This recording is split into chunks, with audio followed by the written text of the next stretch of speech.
Hello, Democrats.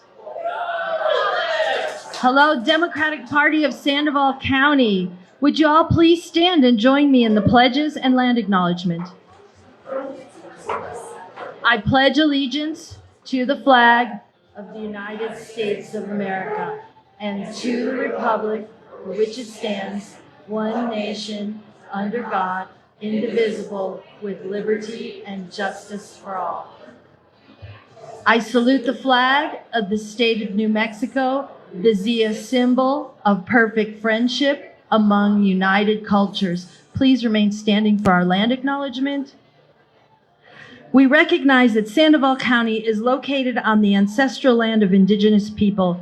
We acknowledge and honor our land caretakers and commit to retain and advocate for the traditions and cultural knowledge Indigenous people have practiced since time immemorial. Thank you. Welcome to the Democratic Party of Sandoval County's First Friday event. My name is Alex Pyland, and I am the chair of the Democratic Party of Sandoval County. We are meeting in person at the Range Cafe in the town of Bernalillo at 925 Camino del Pueblo in the town of Bernalillo. Please make sure to come to the Range during the week. We're so very happy and grateful for the meeting place and the staff. Please be sure to show them your appreciation. Today is Wear Orange, actually not today, this weekend is Wear Orange Weekend. And use Wear Orange to show how you're showing up for gun safety, and wear orange all weekend long. So please consider it. We wear orange to remember the 128 Americans who are killed daily by gun violence. And that's all I have to say about that today. I want to thank all of the party officials. So if you are a ward chair or a precinct chair, or you are a data guy, please raise your hand. Yeah, he doesn't want to be a chair, so he's a data guy. So I thank all of you for your service to our party. If you're available and interested in helping us to grow and become stronger, please see me or go to our website and you can email us. Let's see. So I have a few elected officials who are going to speak to us and a candidate. So first up is our current Sandoval County Treasurer, Jenny Taylor.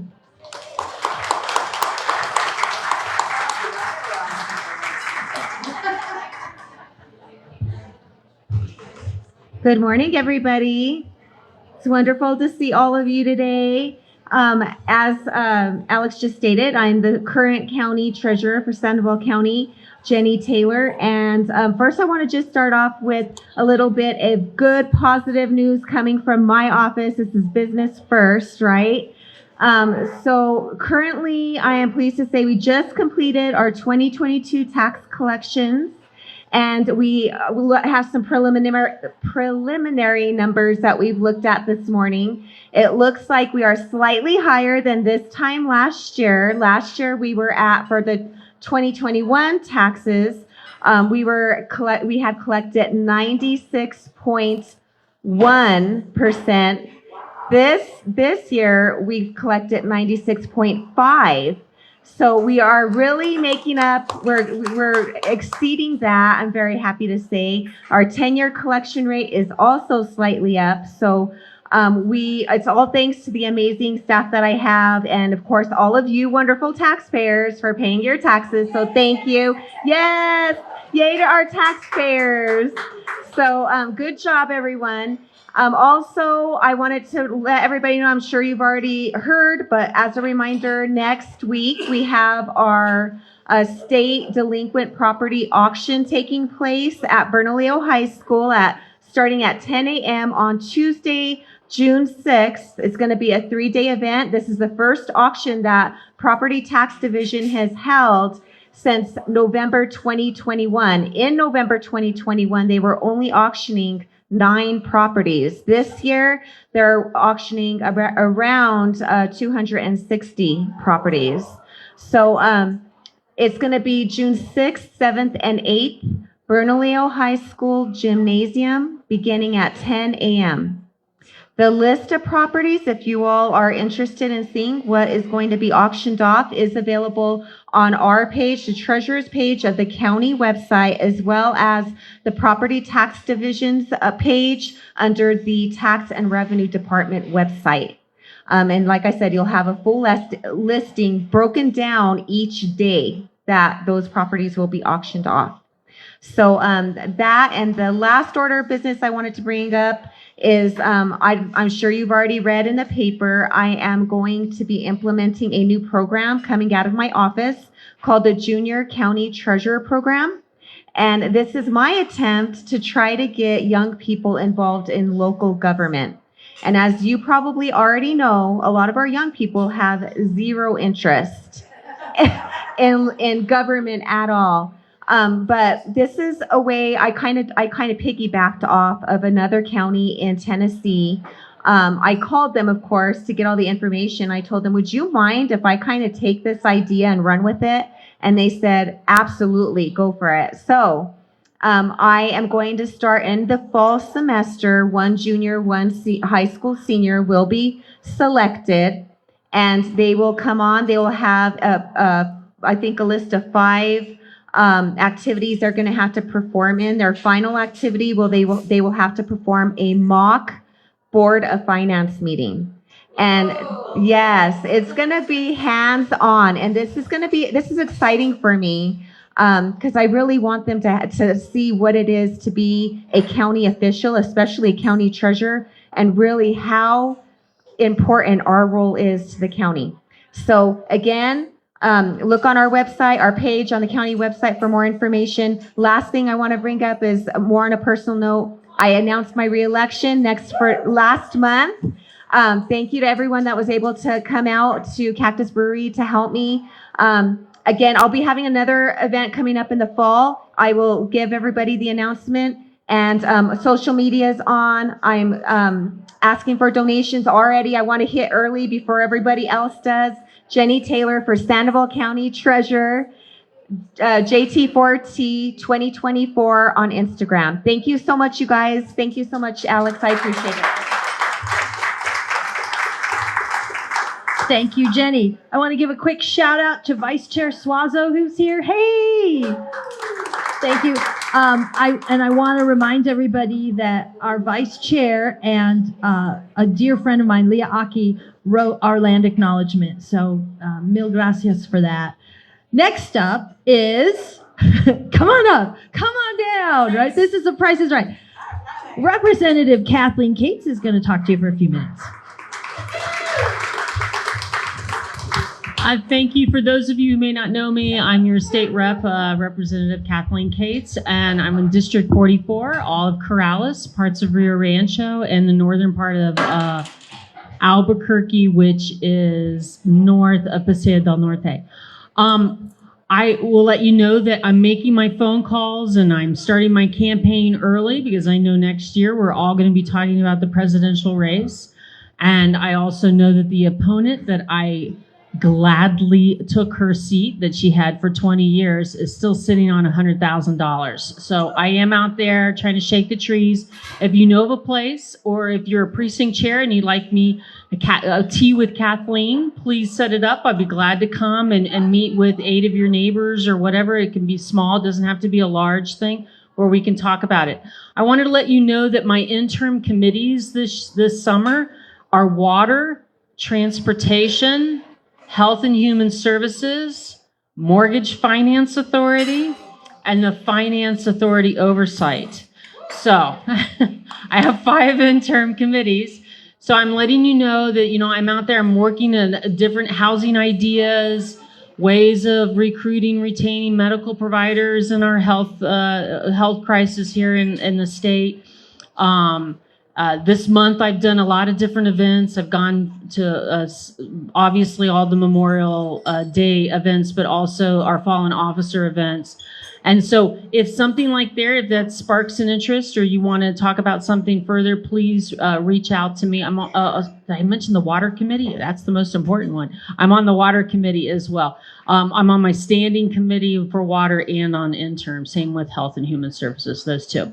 Kathleen Kate's. Vote for Kathleen is my email, my website. Please donate. I love those $10, $20 a month donations. It really helps my bigger donors show that there's reoccurring community support. So thank you. Thank you. That's Representative Kathleen Kate's House District, New Mexico House District 44. She's also on social media. She's Vote for Kathleen on social media. And you guys, you might not know this, but candidates love those recurring donations. Hey, Vicki. Love those recurring donations because they're able to plan their expenses, right? We all know this. So it helps them out a lot. So Sandoval County, Democratic Party of Sandoval County loves recurring donations also very, very much. Next up is candidate Deb Dapson. Deb is running for the city council in Rio Rancho.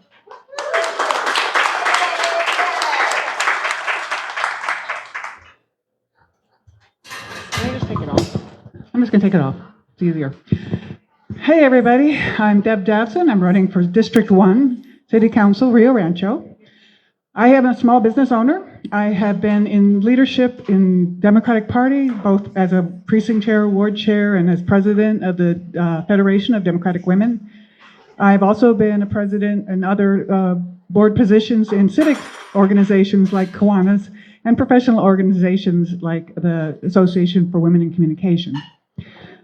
If I'm elected, when I'm elected, I will be looking to improve our roads. I'm looking for infrastructure in District 1, improving our roads, cleaning up our trails and pathways in the West Mesa, bringing broadband out to that area because it's semi-rural, and paying attention to the growth and making sure that the growth is sustainable to protect our resources, particularly water, but all of our resources. And also, I'm hoping to help bridge the gap between the City Council and the County Commission, which has been lacking, and I think they need to be collaborating and cooperating. And I'm hoping with my election and other people's elections and the new council or commission that we can do that. I can't do any of this without your help. I need your money and your time. I need your money so that I can plaster my face all over District 1 with lots and lots of paperwork, collateral. And I need your time because I'm going to be working very hard to get out the vote. The vote isn't that great out in that district, and it could be a lot better. And if we get out there and help them vote, talk to them all, I will get elected. My name is Deb Dapson. I'm running for City Council District 1 in Rio Rancho. And the third time, my name is Deb Dapson. I'm running for City Council in Rio Rancho. Well done, Deb. So our former chair, Tom Buckner's wife is here, right? And hi, how are you? And she always tells us we have to say our name 3 times and say what we're running for every time. So without further ado, and I thank you for your patience and thank you for coming early. Next up is our special guest speaker. Her name is Katherine Clerk with 2 A's. Got it? And she, we have met before, but you know, I have viejitis or senioritis every so often. And so I asked our clerk, Ann Brady Romero, Sandoval County Clerk, and Joey Dominguez, can you tell me about Katherine and how you know her? And Joey said, oh my gosh, she is one of my best friends. She is amazing. She is so nice and she's so hardworking. And then Madam Clerk, Sandoval County Madam Clerk, said, she is fabulous. I should have brought my phone up here because I have what she said, and it was just glowing. She's so smart. She's very knowledgeable. She's worked really hard on the voter protection legislation, and she's the perfect person to come talk about it. So I am just thrilled that she has come here to speak to all of us, and I know that we are going to leave here much smarter and much more enlightened. So without further ado, Madam Clerk Katherine Clerk from Santa Fe County. I'm okay, holding. Well, thank you for having me. I am Katherine Clerk, the Santa Fe County Clerk, that's one. And I'm so glad to be able to come and talk to you about sort of the exciting things that we did at the legislature this year. Even though I didn't carry the bill, I was up there a lot trying to advocate for our voters. And I think it's really we're living in interesting times if you're an election official. So just to give you some background, I was elected in 2020. And I filed. I had always known I wanted to run for county clerk, and the incumbent was termed out. And I did emerge in 2017, and I told them I wanted to run for county clerk. And I had no idea what was ahead because, I think 5 days after I filed, it was a shutdown, right? And so we all had to run our campaigns in 2020 and figure out how to get out the vote in this very pandemic era. And then the misinformation started, right? So it was all this information about elections, things that were just not true, circulating. And then, and then I got elected, and I, was in my third day of office. They hadn't made a badge for me, and then it was January 6th. And it was like, wow, okay, so this is going to set the tone of my term in office. And I'm really I thought it was going to be about getting out the vote and modernizing elections.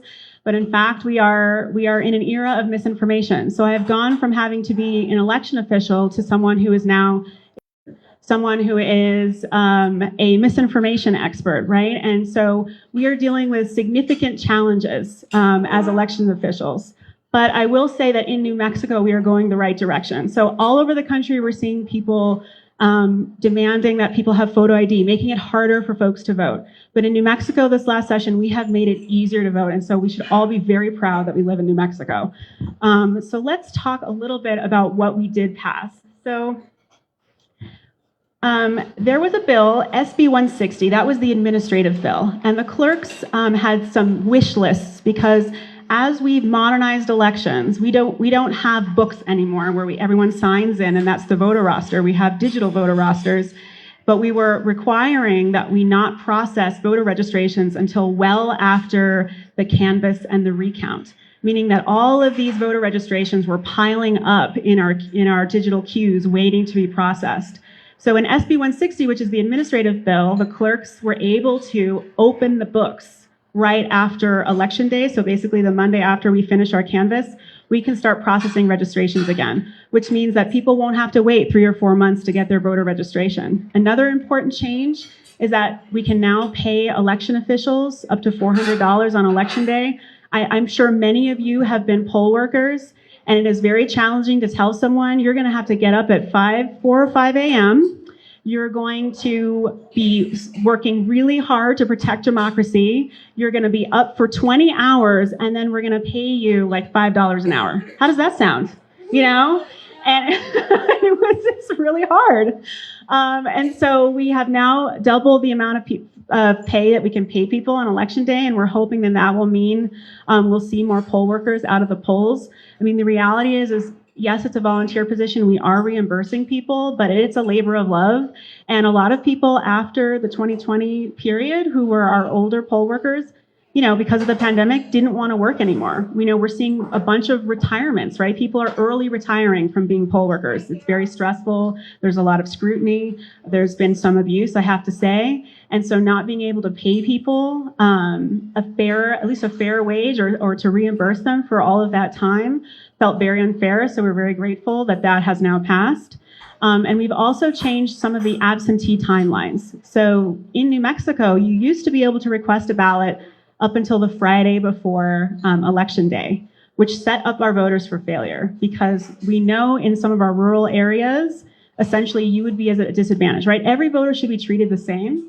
And what we were seeing is that urban voters would get their ballots and rural voters did not, and it was unfair. And so what we've done is we've said, so for the 2 weeks before election, that's where you can request a ballot unless you're having an emergency, but we will cut you off because ballots in New Mexico, because they all have to go to Albuquerque, if I'm in Santa Fe, your ballot has to go to Albuquerque and back. If you're on the eastern board, it goes to Lubbock and back. If you're in the south, it goes to El Paso and back. And if you're in the other western part of the state, it goes to Tucson and back. And so ballots are traveling 7 days on average to get to voters and on the way back, which is why it's amazing that we have drop boxes in New Mexico because you can get your ballot and then instead of having to mail it back, you can always drop it. And that way, you can cut the time and making sure that your ballot doesn't miss the deadline, because in New Mexico, you have to have your ballot back into us by 7 p.m. We must have it in our hand to count it. So it's really important that your ballot get back on time, and that's one of the reasons why we've moved the deadline, to make sure we're not setting up our voters for failure. Okay. And then part of that bill was a little bit about IPRA and clarifying IPRA rules. What we've been seeing is the weaponizing of IPRA in clerk's offices. So all over the country, people have been saying IPRA this, IPRA that, all of this data that really doesn't have any effect on the elections. Because in New Mexico, what we have is unofficial results. That's where we just post the results on election night on the Secretary of State's website, right? What came out of the machines.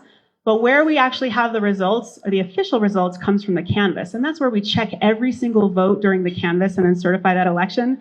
Then it goes to the Secretary of State to check every single vote with an auditor to make sure that every vote was counted correctly. And then we have a random recount process where if there was a race that was in 0.05%, then that race is automatically recounted. We don't have a choice, we recount it. And then there is a recheck process where precincts are chosen based on how far apart those two candidates were. So if it was 15%, that's a certain number of precincts. If it was 14%, it's a certain number of precincts, right? And as we move closer and closer, more and more precincts are chosen at random, so that it's very high-powered sample that we can prove all of the machines across these counties did exactly what they were supposed to do. But what we saw during this period last year was that a lot of information was being requested that had nothing to do with making sure there was integrity in our elections, and it was bogging down the clerk's offices.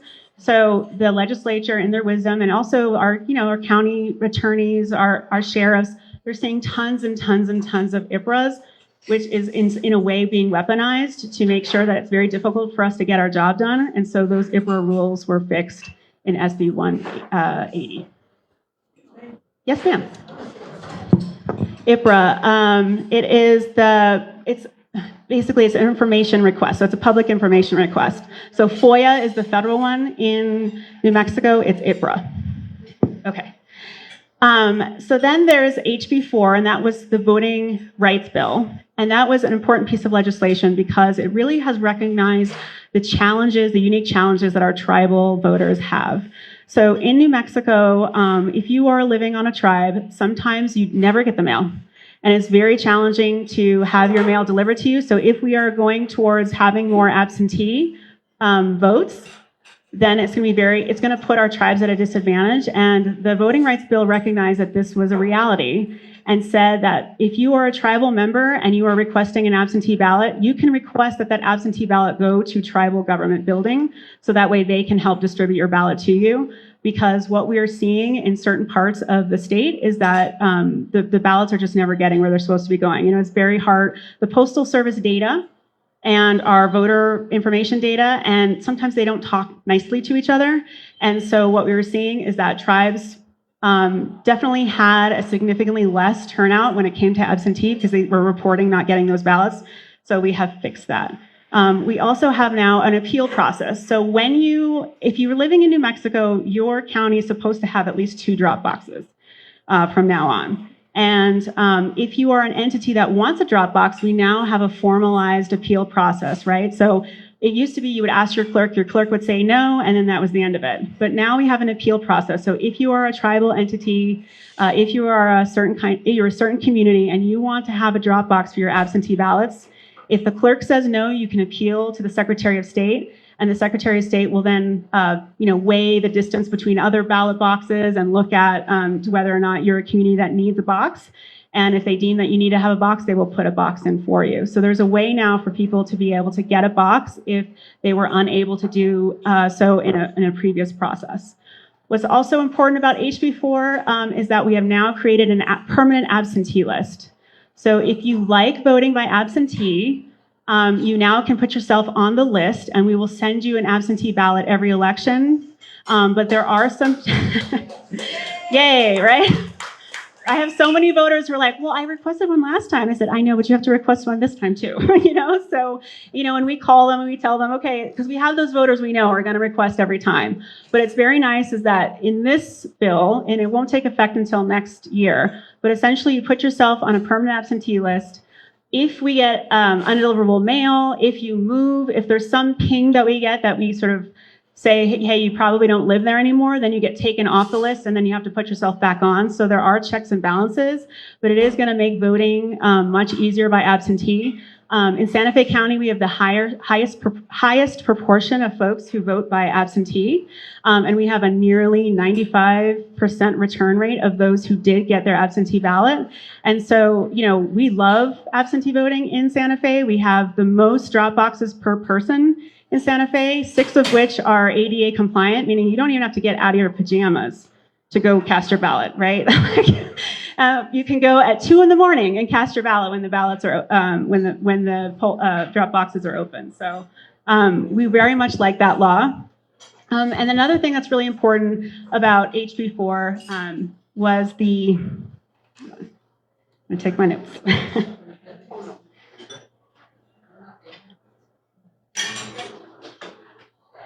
Is automatic voter registration. So I think people are really afraid of this idea that, oh my God, we're going to register people. But the reality is what we're doing is we're updating what has been law for 30 years. And that was the NVRA, which is the National Voter Registration Act, otherwise known as the Motor Voter. And the Motor Voter was the idea that if you're already going to NVD, then we should offer you the chance to register to vote because you're changing your address. So that's a perfect time to register to vote. The problem is that by the time you've gotten through the MVD line and they've had all your paperwork and you've gone back 3 times because of Real ID and you're really frustrated, a lot of people were saying, I do not want to do another form. And they weren't opting in to register to vote or completing their voter registration. And so what we did is we updated a law that's been around for 30 years, and we basically said that if you change your address, we're automatically going to register you at the address that you've changed, but you do have the option of opting out. So basically, we're allowing voters to have their data follow them. Because I can't tell you how many times in Santa Fe County, someone will say, well, I changed my address. And I will say, well, who did you change your address with? They're like, I told the utility company. I say, well, the utility company is different from me, is different from the assessor, is different from the treasurer. And while I have goals for all of us to talk to each other and have a portal where you can change your address for all of us, that is not a reality yet. And so, this is a way that voters can not worry about, basically if they forget to change their registration, we're going to do it for them. And if they really insist on wanting it back, it's very easy to opt out and go back to their old address. So what we think that's going to do is improve our voter file. One of the criticisms from the other side is that our voter rolls are not accurate, and that's why we need voter ID and all these other things, or that dead people are voting. None of those things are true, but we always want to have accurate voter rolls, and so we will improve our data in New Mexico when we have automatic voter registration. So it's a feature we really like. Let's see, what else? Oh, and then the last thing that's really important is that the sort of limbo that felons are in has now been solved. So one of the things that we would see as election officials is someone would have completed their term, they had all their paperwork, they'd come in to register same day, for instance, on election day, because now in New Mexico you can register same day whenever the polls are open. It's a wonderful thing that we have in New Mexico. But the system would say, no, they haven't completed their probation.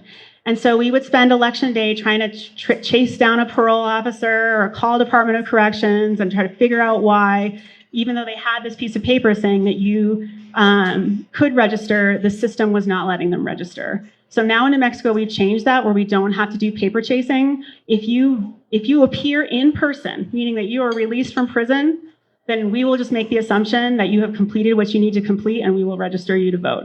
Because people were being disenfranchised when they shouldn't have been by a system that the data wasn't talking to each other well. And so instead of continuing to allow people to be disenfranchised and essentially like really disheartened at the polls, like it's heartbreaking to see someone not be able to vote when they want to, and they should be able to. We have basically said this is no longer going to be a paper chase. If you're out of prison, then you can vote. So these are the improvements we've made here in New Mexico. I have to say that all over the country we're seeing, I was just in Charlotte for the very geeky National Postal Forum to talk about postal data. And, the Charlotte County Clerk was showing me the new changes that they've made. And they have voter ID law that's really complicated. You have to have the same ID matching as your on your address. But in New Mexico, you can keep your ID for 8 years. So most people don't have the exact address that's on their voter registration as on their ID. But then there's like 16 exceptions. So they have to have this really long form and like 5 different envelopes in their absentee ballot.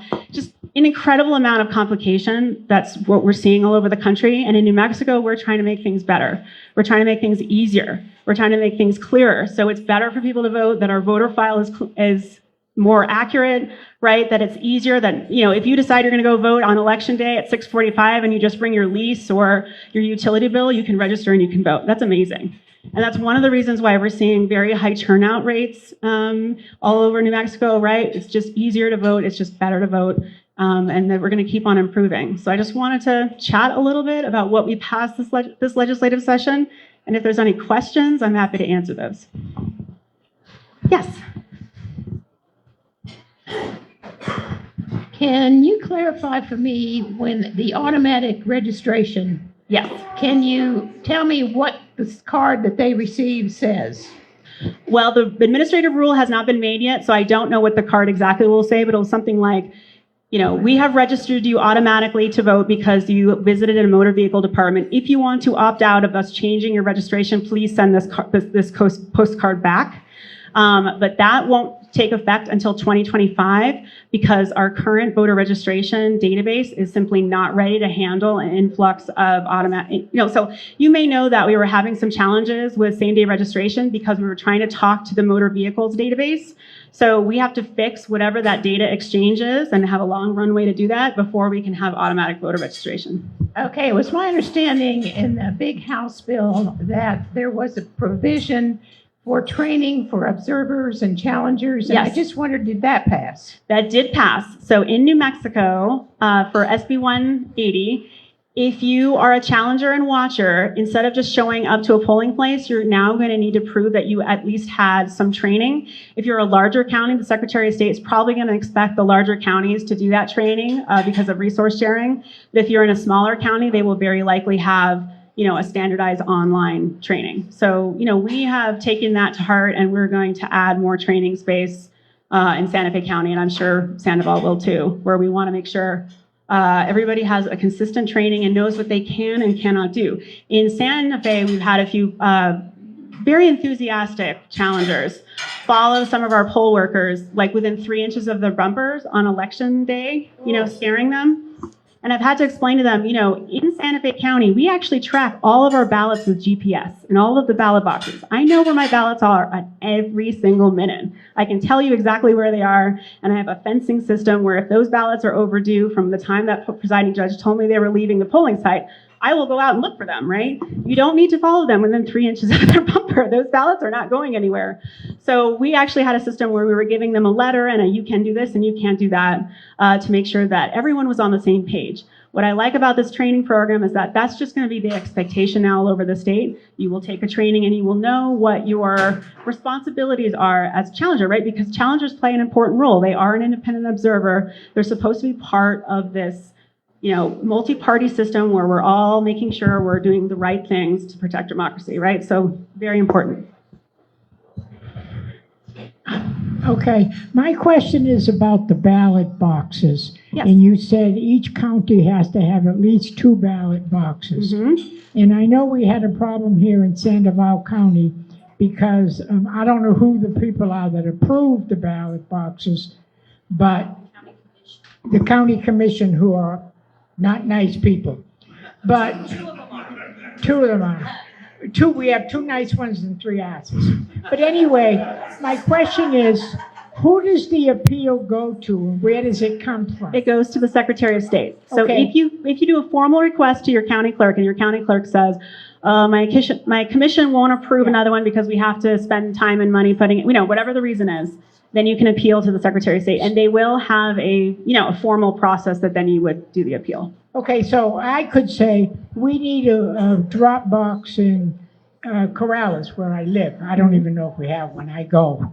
But anyway, so I can make the appeal. Well, first you have to ask your clerk. The clerk has to say no, and then it goes up to Okay, the... yeah, yes. okay.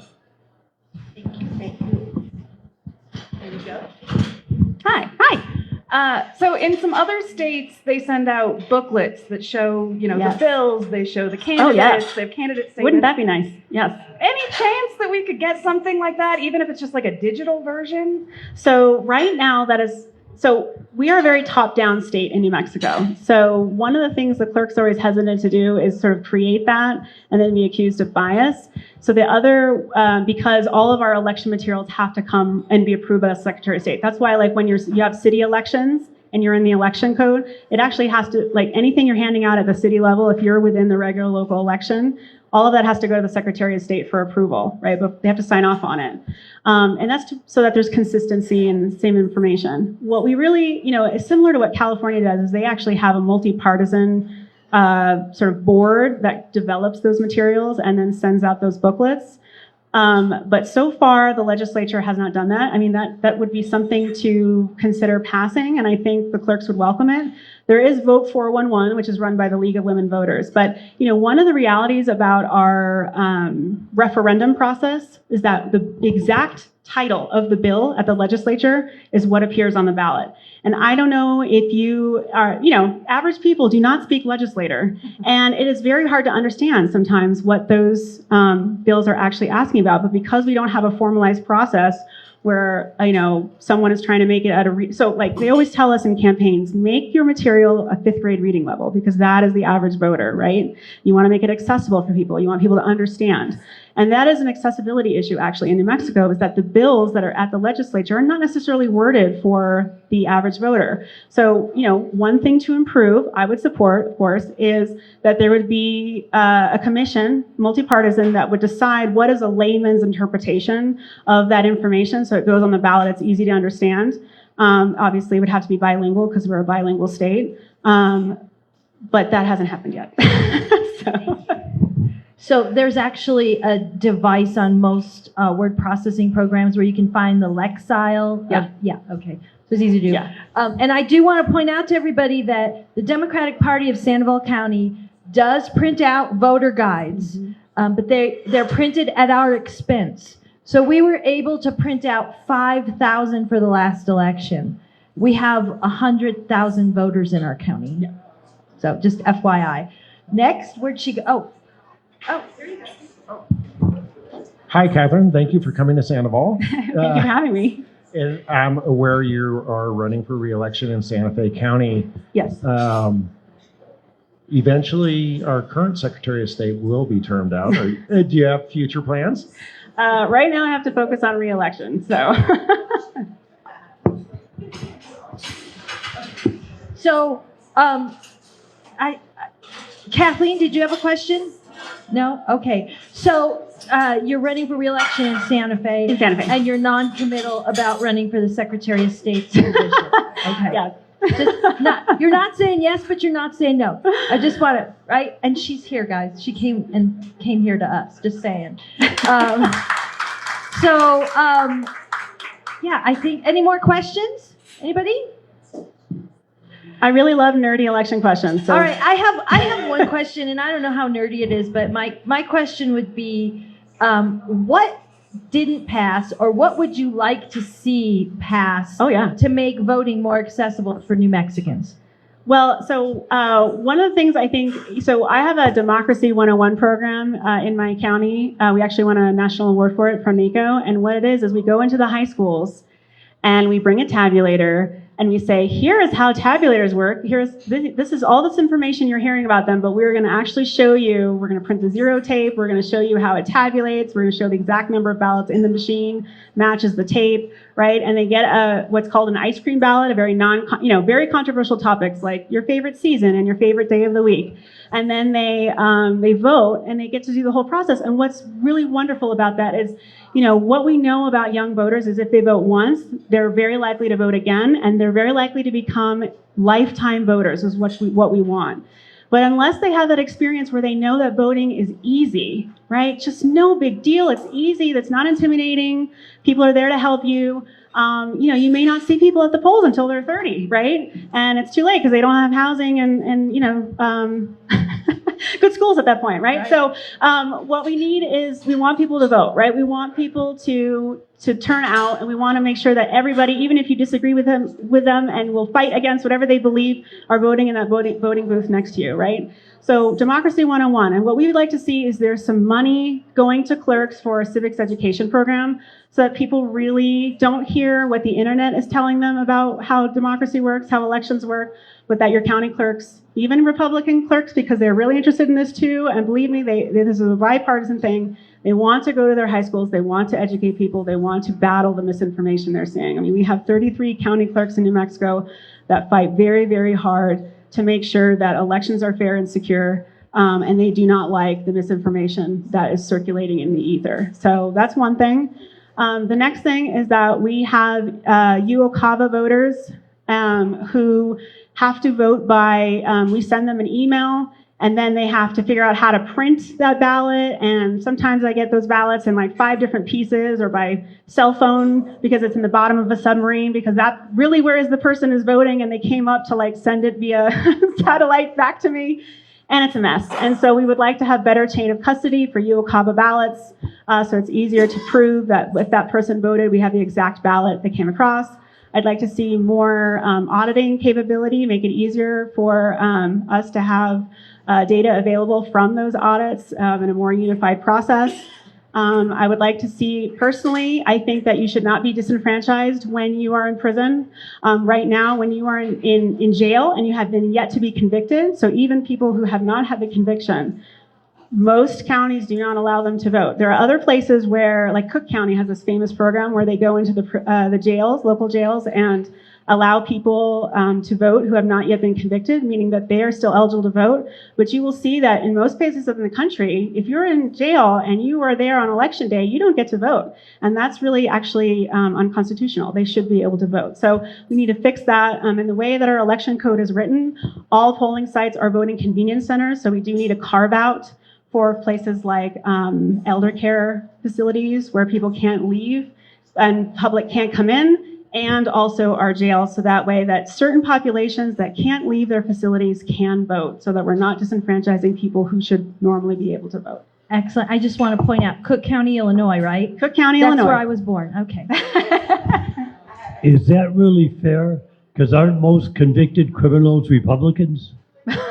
No. Yeah, no comment on that one. That was awesome.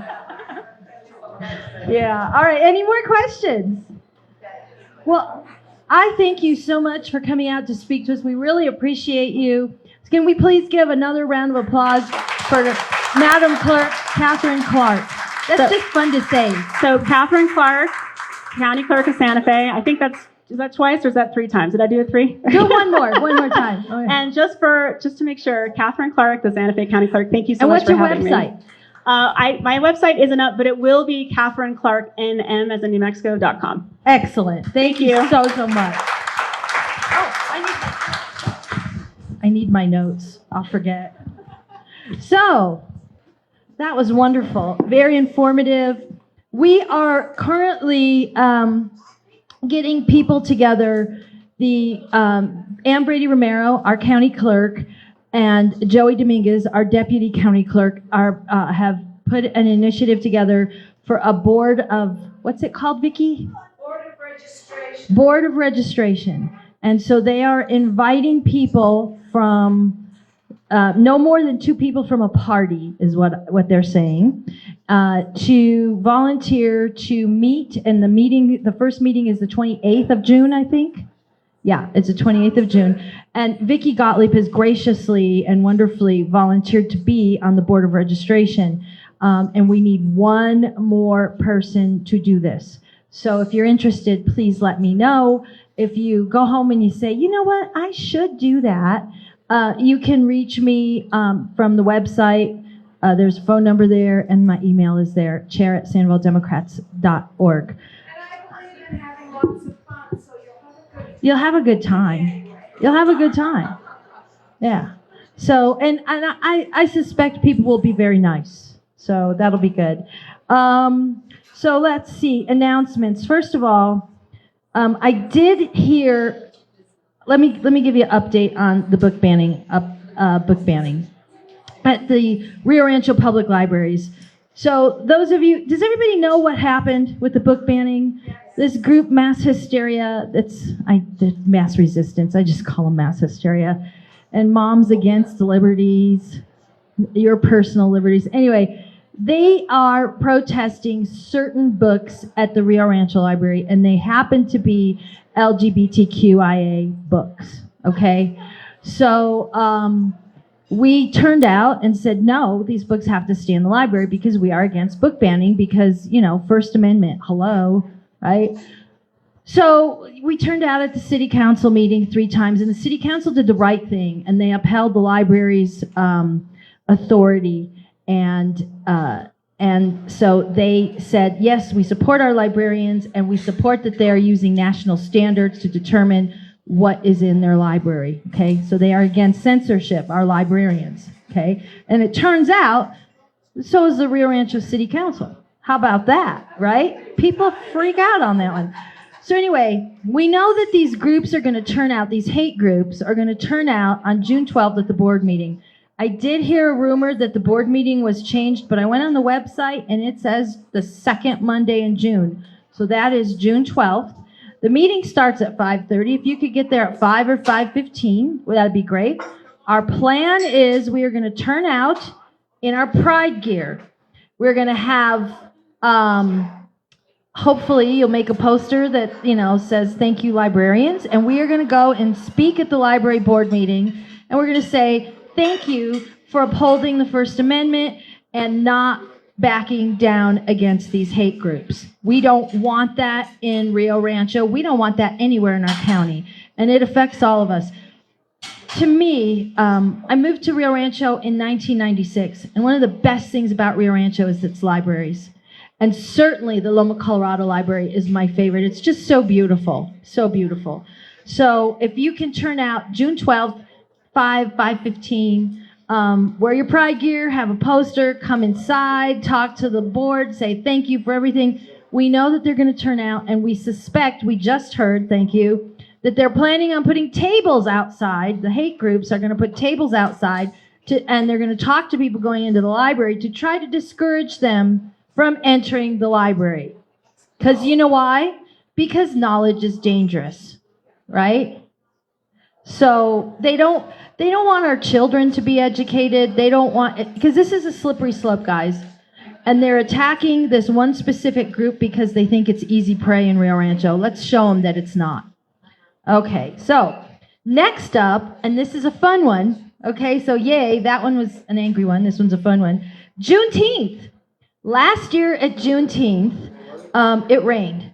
And we got there, and I had the most fabulous food under a tent, and then I went home. So the bands couldn't play, and there wasn't an event kind of thing. The beer garden was open, thankfully. But anyway, so this year we want to make a showing.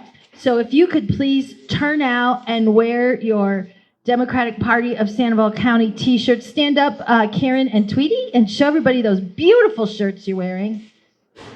Yay! We need to turn out at Juneteenth and represent, because this is an event that we want to continue in our party. We need this to continue. Okay. So it's June 16th, 2023, from 5:30 to 8:30 p.m. at Campus Park, 2516 King Boulevard, Rio Rancho, New Mexico, 87144. It's on the city's website, and I did put it on social media, and we will send something out as it gets closer to the date. So please, please come. The other thing I want to say is please consider running for office. We need people to run for office. It's not easy, but it's a lot of fun, and you meet a lot of wonderful people. Who here has run for office? Raise your hand. Right, or is running. Yeah, there's just a few of us. Okay, so it's a lot of work. I'm not going to lie to you, but it's a lot of fun. It is. You meet wonderful, wonderful people, and you learn about your community, and it's very, very much worth it. We have to start running for office, and we have to start running quality candidates, not like we haven't, because I was the one who ran, but we have to start running quality candidates. So I ask all of you to consider it, talk to people, or volunteer for the party. Please visit our website's event section for more information regarding all events, sandovaldemocrats.org. You can sign up for our newsletter. Our newsletter has wonderful articles like Volunteer of the Month from the chair. Sometimes our vice chairs will write stuff. You can learn about our elected officials, and you can peruse opinions and fact checks and discover volunteer opportunities. Like us on social media, and our meeting is adjourned. Thank you so much. Oh, wait. Madam Chair, I just Yes. want to say, if there's anyone in the audience who are saying, Madam Chair, all my Pride gear is worn out. I don't have any Pride gear left. Oh, my gosh. And so I want to let you guys know that Pride is at the Balloon Fiesta Park this year. On Sunday, Saturday and Sunday, before our library meeting on the 9th and 10th. For the first time, it's always been at the fairgrounds, but it's now over here on the north side, and so a great place to go buy your Pride. Not far. And a happy Pride Month. Hold on. What's that, Mary? There is a balloon glow to help celebrate the LGBTQ community at Balloon Fiesta Park the evening of the 9th, which is part of that weekend. Awesome. Wonderful. Anything else? Any more announcements? That was a great announcement. Thank you.